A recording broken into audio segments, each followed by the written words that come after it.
जय श्री कृष्ण। नमस्कार दोस्तों, स्वागत है आप सभी का हमारे चैनल भक्ति ज्ञान में। दोस्तों आज मैं आपको एकादशी द्वादशी पारण के दिन द्वादशी व्रत का महात्म की कथा, तुलसी माता की कथा, भगवान गणेश जी की कहानी के साथ सुना रहा हूँ। एकादशी व्रत के बाद एकादशी का पारण करते समय इन कथाओं को जरूर सुने। इनके सुनने से ही एकादशी व्रत का पूर्ण रूप से फल प्राप्त होता है। युधिष्ठिर ने कहा, भगवान, सब प्रकार के उपवासों में जो सबसे श्रेष्ठ महान फल देने वाला और कल्याण का सर्वोत्तम साधन हो, उसका वर्णन करने की कृपा कीजिए। श्री भगवान बोले, हे महाराज युधिष्ठिर, तुम मेरे भक्त हो। जैसे पूर्व में मैंने नारद से कहा था, वैसे ही तुम्हें बतलाता हूँ, सुनो।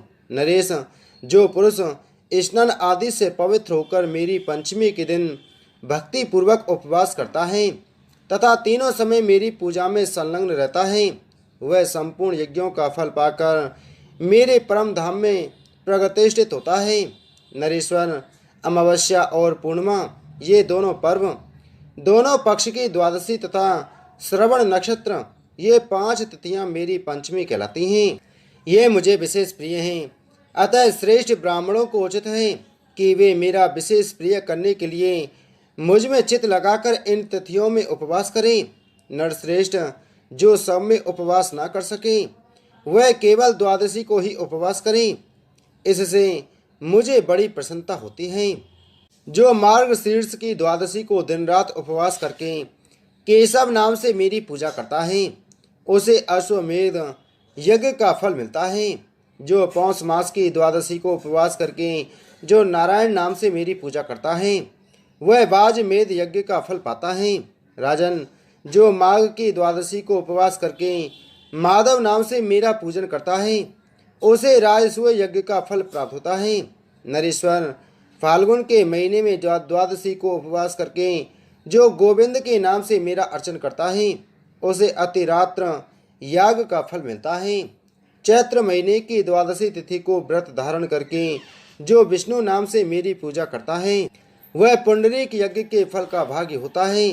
पांडुनंदन, बैसाख की द्वादशी को उपवास करके मधुसूदन नाम से मेरी पूजा करने वाले को अग्निष्टोम यज्ञ का फल मिलता है।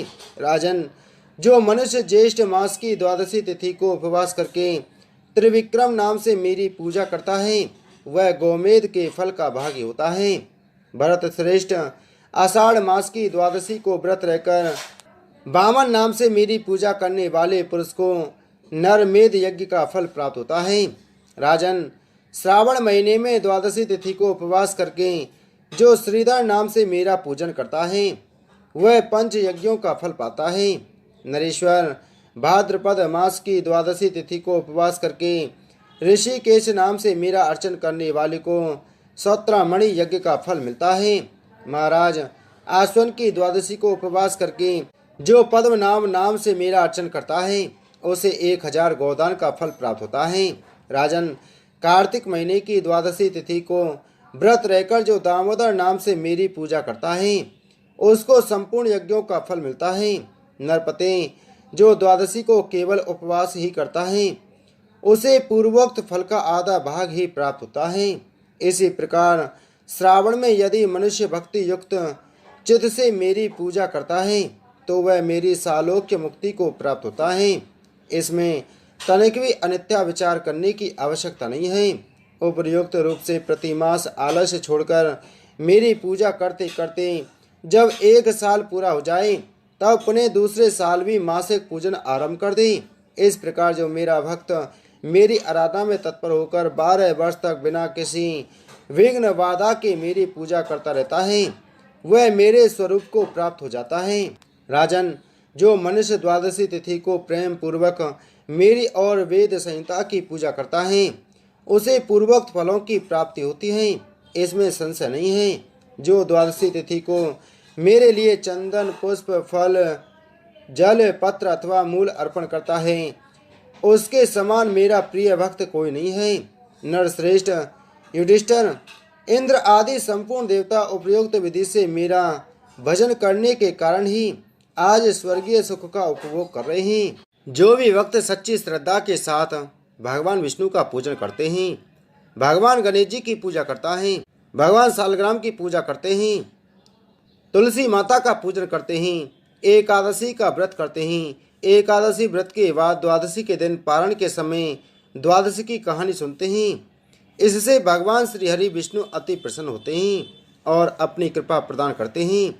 एकादशी का व्रत, जो कि सभी प्रकार के पापों को नष्ट करने वाली और व्यक्ति के जब पाप नष्ट होते हैं तो उनके पुण्य का उदय हो पाता है और सभी प्रकार के सांसारिक सुखों की प्राप्ति होती है। हिंदू धर्म में तुलसी का बड़ा ही विशेष महत्व बताया गया है। माता तुलसी, जो कि अपने भक्तों के सभी प्रकार के पापों को नष्ट करने वाली है, और भगवान विष्णु को तुलसी दल अति प्रिय होता है। बिना तुलसी दल के भगवान विष्णु पूजा स्वीकार नहीं करते, और जहाँ पर भी तुलसी का वृक्ष होता है वहाँ पर यम के दूत भी नहीं आते और जाते हैं। इसलिए सभी भक्तों को तुलसी माता की पूजा जरूर करनी चाहिए और तुलसी माता के नीचे दीपक जलाना चाहिए और तुलसी दल भगवान विष्णु को जरूर अर्पित करना चाहिए। इससे माता तुलसी और भगवान विष्णु का आशीर्वाद प्राप्त होता है। प्रत्येक दिन भगवान विष्णु का पूजन करना चाहिए और भगवान विष्णु के साथ साथ माता तुलसी का भी पूजन जरूर करना चाहिए। भगवान विष्णु और माता तुलसी का दोनों का एक साथ कृपा प्राप्त होता है। एक बार एक गांव में एक बुजुर्ग महिला रहा करती थी। वह बहुत ही पूजा पाठ किया करती थी।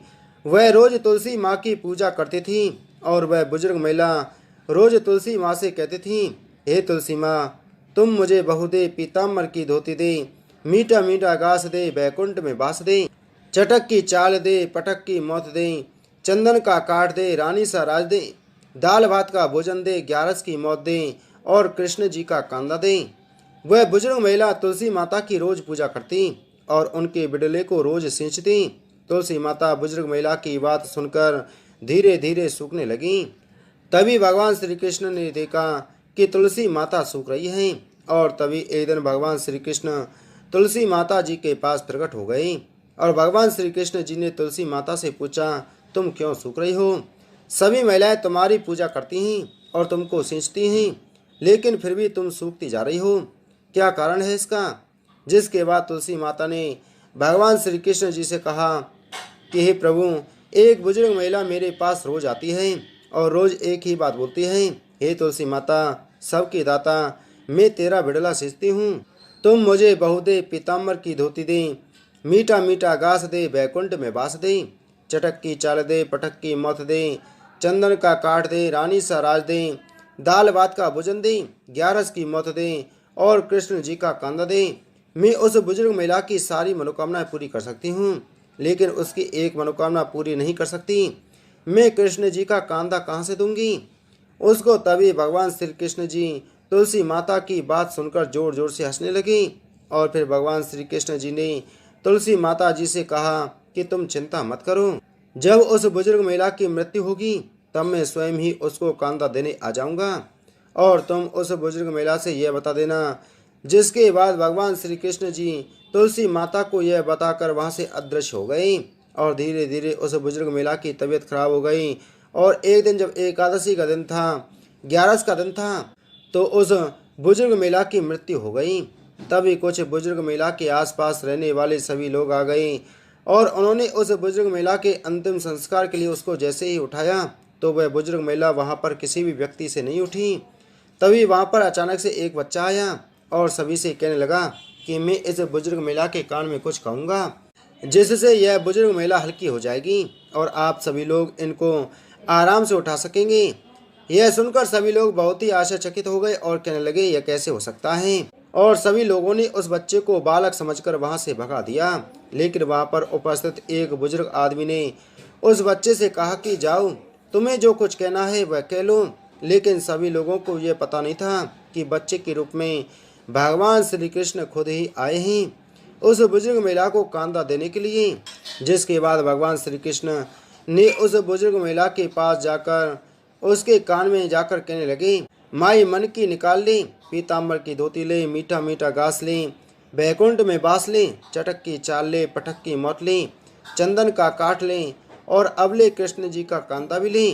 भगवान श्री कृष्ण के इतना बोलते ही वह बुजुर्ग महिला हल्की हो गई और फिर भगवान श्री कृष्ण ने सभी लोगों के साथ मिलकर उस दिन महिला को कांधा दिया और उस बुजुर्ग महिला का अंतिम संस्कार किया, जिसके बाद उस बुजुर्ग महिला को मोक्ष प्राप्त हो गया और उस बुजुर्ग महिला को स्वर्ग की प्राप्ति हुई।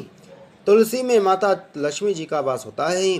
तुलसी जी का पेड़ लगाने से घर में सुख शांति और समृद्धि बनी रहती है और तुलसी जी की पूजा करने से मोक्ष की प्राप्ति होती है। एक समय की बात है, एक छोटा सा लड़का था। वह शुरू से ही गणेश जी का परम भक्त था। वह अपने पूरे मन से गणेश जी की पूजा अर्चना किया करता था। एक दिन वह अपनी माँ से झगड़ा करके और यह कहकर घर से निकल गया कि माँ, आज मैं गणेश जी से मिलकर ही आऊँगा। एक समय बाद वह घर से काफ़ी दूर पहुँच गया। वहाँ पास में ही एक घना जंगल था। वह लड़का वहाँ जाकर गणेश जी को जोर जोर से पुकारने लगा, लेकिन उसे गणेश जी कहीं नहीं मिले। धीरे धीरे अंधेरा हो गया और वह जंगल में अकेला हो गया। उधर दूसरी ओर भगवान श्री गणेश यह सब देख रहे थे। उन्होंने सोचा कि यह लड़का मेरे नाम से अपना घर छोड़कर आया है। अगर मैंने इसे सही सलामत घर नहीं भेजा तो इसे जंगल के जानवर नुकसान पहुंचा सकते हैं। भगवान श्री गणेश जी ने एक बूढ़े ब्राह्मण का रूप लिया और उस बच्चे के पास पहुंचे और बोले, अरे बेटा, तू कहाँ जा रहा है इस घने जंगल में? तब वह बच्चा बोला, मैं गणेश जी से मिलने जा रहा हूँ बाबा। भगवान श्री गणेश बोले, बेटा मैं गणेश हूँ। तब लड़के ने तुरंत उनकी बात काटते हुए कहा, नहीं नहीं, आप गणेश जी नहीं हो सकते, आप तो एक ब्राह्मण हैं। भगवान श्री गणेश अपने वास्तविक रूप में उस बच्चे के सामने प्रकट हो गए। लड़का गणेश जी को देखकर बहुत खुश हो गया, उनको प्रणाम किया। भगवान श्री गणेश कहते हैं, बालक, तुझे मुझसे जो मांगना है मांग ले, लेकिन एक ही बार में मांग लेना। लड़का बोला, मन मांगूं या धन मांगूं या 9 मंजिला महल मांगूं या फिर 2 सोने के हाथी मांगूं या हीरे मोती जवाहरात या उनको पहनने वाली गुलाब से फूल सी बहू मांगूं। तब गणेश जी कहते हैं, बेटा तूने तो एक ही बार में सब कुछ मांग लिया, जा तेरी यह इच्छा पूरी हो। यह कहकर गणेश जी वहाँ से अंतर ध्यान हो गए। लड़का खुशी खुशी अपने घर लौट आया। जैसे ही वह घर पहुँचा, ऐसे ही उसने देखा कि उसके घर की जगह तो मैल खड़ा है और अंदर जाकर देखा तो एक छोटी सी सुंदर सी लड़की भी है और पूरे घर में धन ही धन हो गया है। तब वह जाके अपनी माँ से कहने लगा, देखा माँ, मैं गणेश जी से इतना सारा धन लेकर आया हूँ। हे गणेश जी महाराज, जैसे उस छोटे से बच्चे पर आपने अपनी कृपा दृष्टि बरसाई, वैसे ही इस कहानी को सुनने वाले, कहने वाले और आपके सभी प्रिय भक्तों पर ऐसी ही कृपा बनाए रखना। बोलो गणेश भगवान की जय। बोलो तुलसी माता की जय। बोलो विष्णु भगवान की जय।